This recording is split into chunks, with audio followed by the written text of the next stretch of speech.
All right, hi guys, and welcome back to another episode of the Terriers Talk Weekly Review. I am joined by Jay, just Jay this time, which I'll get to. But first of all, I'd like to apologise for last week, the lack of weekly review. It should have been covering both the Derby and Preston away games, but we decided that we didn't want to film that week because we've been working really hard on the podcast. It was quite a somber atmosphere around the club at that time as well. So we thought that it better not, just to give it a rest. And we thank you so much for your support in that, and also the support on the Boothie video, which did come out that week. And secondly and finally, we're not joined by Ben today, which is very sad, but he'll be back next time, touch wood. It's not a permanent thing, so it's just us two today.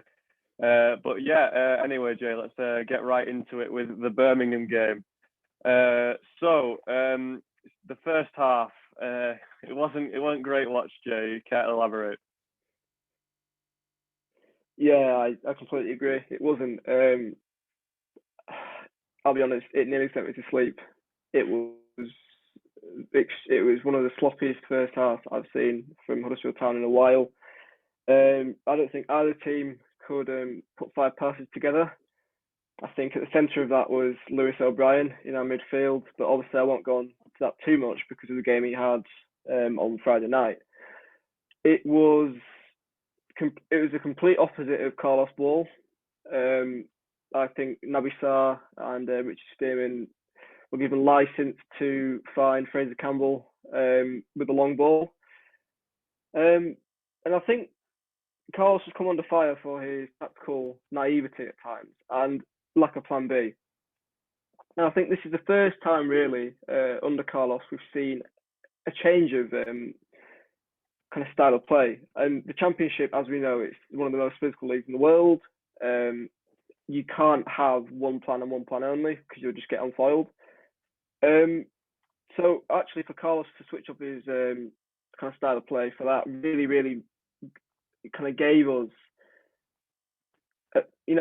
like a chance in the game, because Birmingham are a very physical side, and although it was sloppy, we for the first 45 minutes especially, we kept ourselves in the game. We didn't concede. I think defensively we were very, very well organised. Richard Spearman at the heart of that was, I think, my man of the match. He was absolutely brilliant. No one could get past him. There were no real opportunities of note, but until the second half, where Fraser Campbell, I'll leave it to you, Jack. Yeah, that was a beautiful goal, wasn't it? Yeah. So as you say, the first half was very dire, I think is one of the only words you could use. Nothing really happened. Neither team had anything really. Keepers weren't tested, but really the first opportunity of the game, it's more of a half chance, if anything. It's brilliant technique. It's something we've sort of seen Campbell try a lot, and it's not worked for him. But it just fell right for him. He caught it beautifully. Top left hand corner, keeper's got no chance. He's a good keeper as well, Neil Etheridge. So you've got to do well to beat Neil Etheridge in the Birmingham goal, and he did do well. And we take a probably undeserved 1-0 lead. Not that we deserve to be losing, but neither team really deserved to be winning at that point. Nor did they come the end of the game. And basically, immediately after that, not immediately, but mere minutes, Birmingham score one of our worst goals that we've conceded all season. And it is it Connor Roberts? Is his name? It's something Roberts anyway. Roberts. We'll call him Roberts. He's from Yorkshire, I believe. But, so he's probably a nice lad. But yeah, Roberts scores. And Jay, you want to talk about that goal and what went wrong really from the corner? I think everything went wrong. I just think whatever happened to marking your man, and I know we've got zonal marking in this very modern game, but sometimes you need to, especially against Birmingham, who are very, very physical, much like Cardiff were. You have to pick up your man. You have to be close to him. You have to be on to him, and that's Naby Sarr wasn't. I think Bakuna just did a nice little jump. So did Campbell, just to make themselves look like they were trying. Bit of a goal line scrap. and then Roberts just got a nice easy tap in, and it's predictable, isn't it? I mean, I spoke on the EFL fan show on Friday, and you've got Huddersfield Town in a nutshell at home. You start well, which we kind of didn't, which is all right, but we score first, and then a defensive mistake, and then the game's open wide. It's predictable, but we kind of never ever iron those mistakes out. And what was good to see after we conceded, we had Richard Stearman, who was going absolutely ballistic at Sarr. Got the ball, slammed it, a few choice words, which it is brilliant to see, because since the absence of Jonathan Hogue, I don't think we've had someone like that who will bust. And I think it was testament to our defence, because Birmingham had some pressure a bit later on. We managed to keep them out. But if we want to be a good footballing side from defence to attack, we have to, and it's imperative we do this. We have to iron out these mistakes, because it's all good having Josh Corona, being fit and well, Fraser Campbell chipping in with goals, Isaac Benza putting lovely balls in, Bakuna running at people, but the base and a foundation of a football side is the defence. So I think it'll come with time. I'd like to see a partnership of Sarr and Romani next season. Depending on the formation, I don't know, but I think they're our two strongest centre-halves. But we'll move on, because it was a poor game, wasn't it? I think both teams. I mean, if one team came away with 3 points, it would be complete injustice, because it was just. I think the less said about this game, the better. Yeah, I'm sure any Birmingham fans would agree with that. That touch there. It was a very sloppy game. A draw is the fair result. Probably a 0-0 was the fair result, to be honest, rather than the score draw. Yeah. But as you said, the less said about that, the better. And you mentioned a strong defence, and that leads us perfectly into the Cardiff game, 0-0. And you mentioned the EFL fans show, and I was on that as well with you, obviously. And I was talking about the attacking threat that Cardiff possess, in the likes of Kiefer Marche, Ojo, Harry Wilson. Of course, it's scary names there at championship level. But as we'll find out, our defence marshalled them excellently. But we'll go chronologically, and the opening to the game, it was fairly cagey. Both teams playing some nice stuff. They had they ran out the defence. No real chances though. I described it as sort of dilly-dallying around the box, like waiting for the perfect opening rather than taking a risk.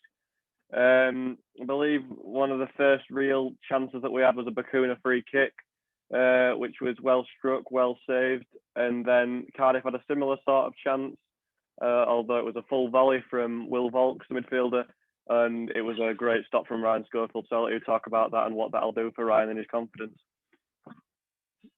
I think that's massive for Ryan. I don't think he's any stranger to criticism recently. Yeah. I think, and we'll talk about Ryan in a bit of depth, because he came in after Ben Hamer departed, and I think the lack of the experienced goalkeepers did raise a few eyebrows. Obviously, we saw Ryan once or twice last season. I think we saw him against Middlesbrough at home. Yeah. Around October time, where he was brilliant. I think 10 out of 10 performance, looked really promising. And then we saw him just before Christmas, and I don't think personally he could have made a better start to his Huddersfield Town first team proper career, because some of the saves he was pulling off were just unbelievable. I think it was against Watford. He made one of the best saves I've ever seen Huddersfield Town the goalkeeper make. Obviously, you've got the Lossell down at Stamford Bridge, but that probably was on par, because it was, for a 21-year-old lad to pull out those saves is just incredible. I think with Ryan, he's a brilliant shot stopper. I'm sure he'll agree, but he's got elements to his game where he does tend to kind of stay in his shell, doesn't command his box. He's a big lad, so I think that'll come with time. Obviously, we saw him at Middlesbrough away, where he flapped at the ball, went straight over his palm, and they headed in. Fortunately, offside. But I think Ryan, with a lot of nurturing, he will be a really, really, really strong keeper for us. And then obviously after the break, we saw some pretty comical mistakes, but that's also expected when you have a 21-year-old first-team goalkeeper who's not really acclimatised himself yet. But I think this clean sheet, especially for Ryan, will be monumental for him because I don't think we've kept a clean sheet without having Jonathan Hogg. Obviously, Hoggy wasn't in the team on Friday. So for Ryan and the defence, that I think that will be there because I think Hoggy he's our general, isn't he? He commands everything. So for those 4 or 5 players to have that confidence boost, and especially Ryan, that would be really, really good to take into this new week. And that save especially, I think that was a strong save. I think that is massive for his confidence. And hopefully we can see Ryan Schofield in our, between our sticks for 5-10 years to come.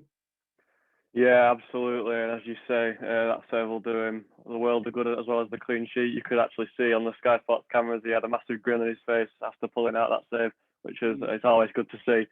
But yeah, there's only one more thing to talk about in the first half, which is an incident regarding Juninho Bacuna and Aidan Flint. And I think if you watch the show fairly regularly, you'll know I'm a huge fan of Bacuna, but it's a red card. Hands up in his face, Premier League, VAR, that's a red card. Got away with one there. I'm not sure it'll be retrospectively given because in the grand scheme of things it wasn't that important. But Bacca did get away with one there, let his temper get the best of him.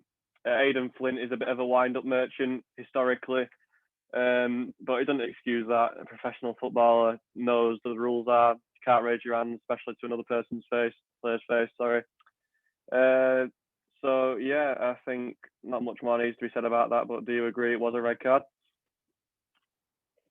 Yeah, I do. In this modern game, definitely. Maybe he's talking 10, 15 years ago. It's not. You should shake hands and get on with it. But that's how far our game's come. I'm sure if you watched the Arsenal game or watched Match of the Day, you'd see Lacazette gone down and scream like he'd been shot. That just shows how far our game's evolved. And I think you cannot get away with anything. There is cameras everywhere, 360. There are monitors. There are 4 officials, and I think Bacuna, he's an absolutely brilliant player. I know people have their opinions, but you just have to look at last year in the October period where he came on, I think 4 or 5 game kind of span and just basically saved us from losing 3 times. And he's young. He joined us, and he was, 2018. It's a long time since then. He's a very, very young player. People get, but the experience and traits he's picked up already. If we can keep him, he'll be a really brilliant asset in the future. I think he just needs to stamp out a few aspects of his game like that. Personally, I think I was not happy with him at all. I'm sure all the Huddersfield Town fans will agree. What's the point? You're putting your team at a massive risk in a massive, massive game. I mean, don't get me wrong, this is a massive game we're talking about for our season. There's no need. And the way he did it as well, he went up to him and literally flat hand right against his face. And Aidan Flint's 6'7". It's nonsensical.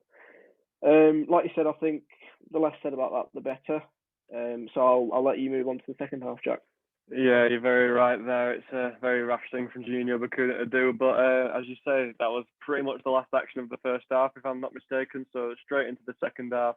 And the second 45 was where Town cemented themselves as the better team and the team that deserved the 3 points. And there's 3 huge chances to talk about. I think that chronologically, the first was the penalty, which was fairly well won by Aaron Rowe. I don't want to give him too much credit because it was a pretty needless tackle from Curtis Nelson, I believe. Yeah. So, yeah, no need to make that tackle from there. But I think we'll talk about the penalty from Yaya Sanogo. So that's 3 penalties to Town this season, 3 not hitting the target, not testing the keeper. Yeah. It's borderline disgraceful that. I mean, two of the players who took penalties are strikers who played in the Premier League. Yeah. I don't get it. Like, they're not testing the keeper. Even if Sanogo had put his penalty on target, Dylan Phillips would have most likely saved it because he telegraphed where he was going to put it. Yeah, he dived the right way. He got right down into the corner, did Phillips. So it's just really poor that we can't hit the target from penalties, and it does beg the question who takes them next. I've seen Vallejo and Benza being, obviously Benza wasn't on the pitch when the penalty was taken, but them two could be shouted to take the next one. I would imagine Naby Sarr would be all right from penalties or hit a steward. It's either way with Naby in it. So yeah. But let's go away from that. And I know you in particular were raving about the performance of Yaya Sanogo, so I'll let you talk about it because it was a fairly solid first start for Town. It really was. And I think most Huddersfield Town fans, I'm quite surprised, they got the same kind of vibes as me. For a guy who hasn't played football in a year to, I think, 2 weeks at the club at most, to come into a side as demanding as a Carlos Corberán side is, and before that penalty, I think that was an 8 out of 10 performance from Yaya. No one's perfect. I don't think anyone dropped a 10 out of 10. You could possibly say Sarr, but he did have one misplaced pass. But that's not knocking Naby Sarr because I think he was monstrous. It's a hard one because if he scores that penalty, that's a 10 out of 10. Well done, Yaya, man of the match.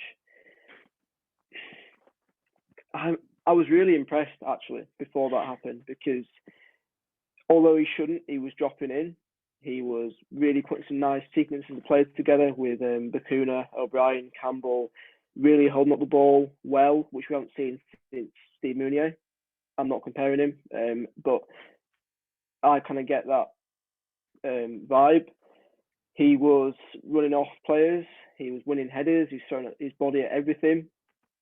I think it's a smart signing, but it begs the question, even if he was the designated penalty taker, which he was, should he be there after not kicking the ball properly for 12 months, after having all that adrenaline built up? Should he be there? I don't really think so. I think someone like Alex Vallejo or Naby Sarr should be there as more experienced people on the side. He's a striker, fine. He's expected to score goals. But I think on his debut, I don't think he should have been there. But that's history. I really, really hope he, if he does feature against QPR, I really hope he scores or does something and maybe assists or contributes because I think he deserves it. You can see how gutted he was after. You could see him on the bench, head in hands, didn't know really what to do. And I'm sure for a foreign player coming in, not knowing anyone, and basically messing up on your debut, it won't be good. So I think personally for Yaya, there's a lot to recover from. And you were saying, Jack, that he shouldn't be dropping into these midfield positions, and he wasn't really working well with Campbell, which I'll agree with you because why is he in there? Why is he dropping in? Although it was effective, he didn't establish that partnership with Campbell at all. So do you think that'll come with time? Honestly, no, I don't think they work together. And I agree with everything you said about Yaya Sanogo's performance. But when he was dropping deep, Campbell was dropping deep too, and that's not how a strike partnership works. You can't both drop deep. It's fairly simple, and they're both experienced lads. One of them or one of the coaches should just say to him, "Listen, one of you needs to get into the box." I liked Yaya Sanogo's performance. I thought it was good, but his movement was really poor. If I have one criticism, it's his movement in and around the box. He didn't look alive in the box, and I was sort of expecting that. Just that he would. I was more expecting him to be sort of absent outside of the box, but more he'd come alive in the box, as you see with certain strikers, especially big lads. But he wasn't, and hopefully, as you say, it'll come with time. But I don't think a Campbell Sanogo partnership would work. I could see an Mbenza Sanogo partnership working with Mbenza making the runs. I could potentially, maybe if we do get Niasse in, it's still on as far as I'm aware. As far as we're aware, just waiting for a work permit. I could see that working because Niasse is very good at his off the ball runs. But we'll see what happens with that, obviously. I don't think Campbell obviously likes to drop deep as well. I don't think it works unless Yaya takes it upon himself to make those runs in behind. But we shall see whatever happens with that, and hopefully he can pick himself up, start scoring goals, start making things happen because he did have a solid debut bar the penalty. But I think the next chance after that, if I'm not mistaken, was Fraser Campbell's little opening, which he made ridiculously complicated for what it was. It was a ball whipped in, flicked on. Maybe he didn't expect the flick on, but he decides to needlessly adjust his body for the scissor kick, and it goes over, not surprisingly. And it just, how many times have we said it on this podcast? Why can't we just take our chances? We overcomplicate things. The simplest things. I was saying, Kiefer Moore, flip it. Kiefer Moore, Harry Wilson, Shea Oyo. Those three opportunities, if Cardiff had the exact same three opportunities that we had with any of those three, they win 3-0. Simple as. That's just how it goes. But Fraser Campbell, I don't want to knock him because he's been 7 goals now. It's not to be sniffed at, I suppose, at championship level, but that should be a goal. He could have thrown his head at it. He could have just thrown a boot at it. There's a lot of things he could have done instead of having to adjust himself almost backwards and try on the scissor kick. But that's another really presentable opportunity gone begging. Well, at a point where Cardiff weren't in the game at all, really. I suppose they had a little period in between that, and then we had one more gaping opportunity, which was Pippa, who was sent clean through. And I'll let you talk about what happened there. Could he have done better, or was it just a good save? It's a hard one because Pippa he's a player. Obviously, he's very dynamic. He can play on the left, he can play on the right, which he's been doing quite well. Defensively, quite inept, but that's for another day. I think it is an absolutely brilliant save. I think at the pace Pippa was going, at the angle he was going, it was impossible to cut in because he would have come through a defender. Impossible to go around him because he would have gone out of play. I think he took his chance very well. I think the angle he did it at was quite a hard one. And I think for the keeper to rush him and basically pull out a hand at the last minute I think that was an absolutely impeccable save. But you're right, if Kiefer Moore was presented a chance like that, even Fraser Campbell's chance, you reckon he'd score, wouldn't you? And quite conveniently before we started filming, I was scrolling on Twitter, and Huddersfield Town this championship game week have the highest expected goals, 1.98. Norwich came second, 1.96. Norwich won 3-0. We don't take our chances, do we, Jack? It is the difference, and it's hard to kind of put a finger on it because you've got these gaping opportunities. People could say lack of quality. People could, I'd say, just luck. But to be honest, we've not exactly ridden our luck, have we? We've had basically our whole first team squad out in separate instalments due to injury. We've had Danny Grant, who's not even kicked a ball for us, who's been out for short of 2 months now. We've had Rolando Aarons, who basically carried us at Luton away and then slipped on ice. So it's our season, isn't it? And I'll go back to the original point. Do you think that's down to a lack of quality? The finishing? Yeah. I truly do believe so, because you look at our striking options. On paper, Danny Ward, fairly prolific. Last season he was the best, his goal per minute ratio in the league, but he couldn't be fit if he tried this season for whatever reason, whatever's happening, because you look at his injury record prior to coming to Huddersfield Town, he's only had one serious injury, and that was back in 2017. So it's really strange. Fraser Campbell, we know how much he does for the team, but he's in no way clinical. A lot of his goals tend to be deflected or scuffed. And then you've got Yaya Sanogo as well, who has only played a few times, so it's a bit early to judge what his finishing like. But I don't even think he had a chance by the penalty. Like a proper. He had one shot which he blazed over the bar. He took it quite well, but then the finish was just not clinical at all wrong. I can't remember that, to be honest with you, but well, that's that. Just not clinical, not good enough. I feel like every other Championship team has a fairly decent centre forward. Maybe not Derby. Yeah. Derby's centre forward options are a bit lacking, I suppose. Wickham as well, but as for us, I feel like a striker would score in our system regardless of their ability. So you could stick quite a few, just a decent centre forward would score a decent amount. So Fraser Campbell, while not being great, he does chip in. So I do think it is, as you said, down to quality, and we ruined these chances against Cardiff. And we did say before the game we'd definitely take a point. Absolutely, because Cardiff are high flying, and they've got a great forward line, great defence. So to get a point is quite good, but on paper at least. But you look into what happened in the game, and it should have been all 3 points for Town, which could be crucial come the end of the season. I don't think we'll go down, but say we did go down, it was by 2 points. Would we look back at that game and think, if we'd have just tucked away the penalty, or Pippa had killed it in the far corner, or Campbell would have not tried to do an Ibrahimovic-style bicycle kick, could we have stayed up? So I don't want to have to look back on this game and feel like this is what's cost us.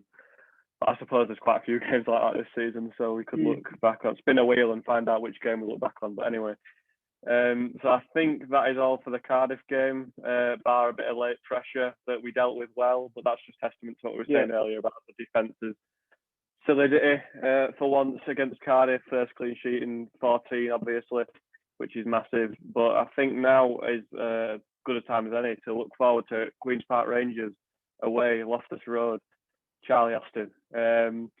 Chris Willock. So what are your thoughts on that game, Jay? Do you think we can get anything out of it? Is it finally the time where we break the away curse, if you will? If we break the away curse away at QPR, wow.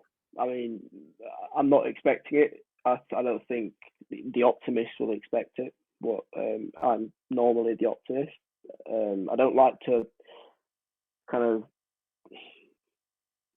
say anything against the team before we even kick a ball.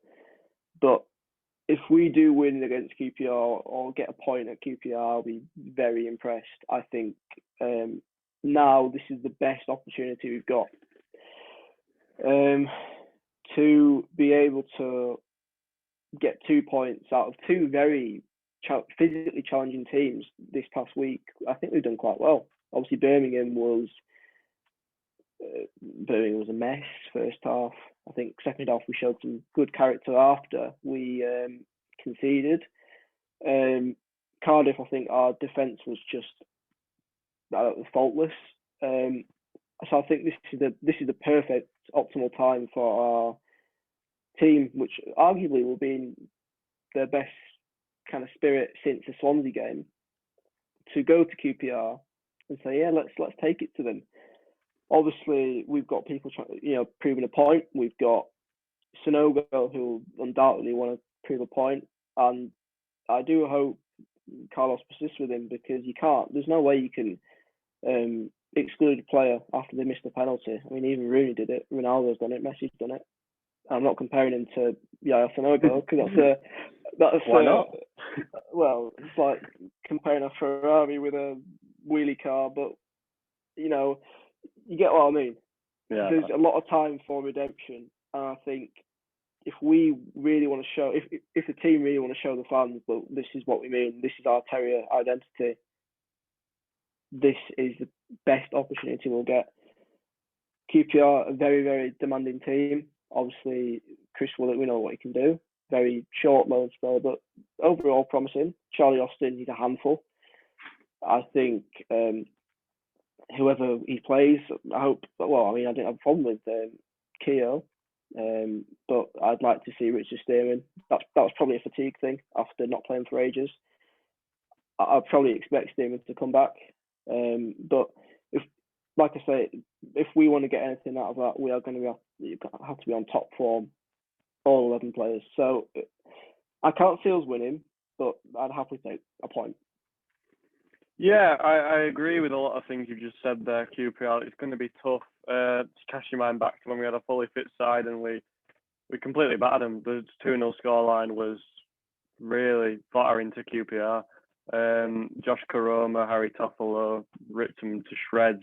And were it not for Dieng, who I am a massive fan of as a young goalkeeper, it had probably been 4 or 5-0. Oh, yeah. So that's going to be tough playing Dieng again. He's, in my opinion, top 3 in the Championship goalkeepers. They've got a strong physical defence. Charlie Austin up front. We've had many a battle with Charlie Austin. Very enjoyable. There's obviously the picture going around after the West Brom game that may or may not still be my screensaver, but we'll go away from Charlie Austin for a bit. Chris Willock. Obviously, there was massive talk of him coming back to town. Didn't happen. Of course, he'll probably be up for it, playing against the former club. Obviously, there's no Asai Samuel anymore, which is nice. It's nice for us not having to play against him. He's a very tricky player who can make things happen. But yeah, it'll be a tough game. It'll be a truly tough game. I don't think we'll play 3 at the back again. I think we'll go back to the 4 account of QPR's 4. Which is a shame because I do somewhat see 3 at the back as the way forward for us. I'm not sure what your thoughts are, but it brings out the best in majority of our centre halves. Sarr and Keogh look way more comfortable in their respective positions in a 3. But I want to say we'll win because I'm ever the optimist, but it'll be a tough one, and we'll need to perform, and hopefully Yaya A does play because he was very good, and B, I want him to get a goal. You know, after the penalty miss, he deserves a goal. Maybe he shouldn't be on the spot again. Should we get a penalty? But we shall definitely see next Saturday. But I think that should wrap us up for today. So thank you so much for watching. Again, we apologise for Ben not being here, but hopefully we did a good enough job without him. Please like, subscribe. We're getting ever closer to 100, which is our first milestone, which may seem small in the grand scheme of things, but we'd really like to get there soon. So if you're not already, please do subscribe, like, share it around, and we will see you next time. So cheers, guys. See you later.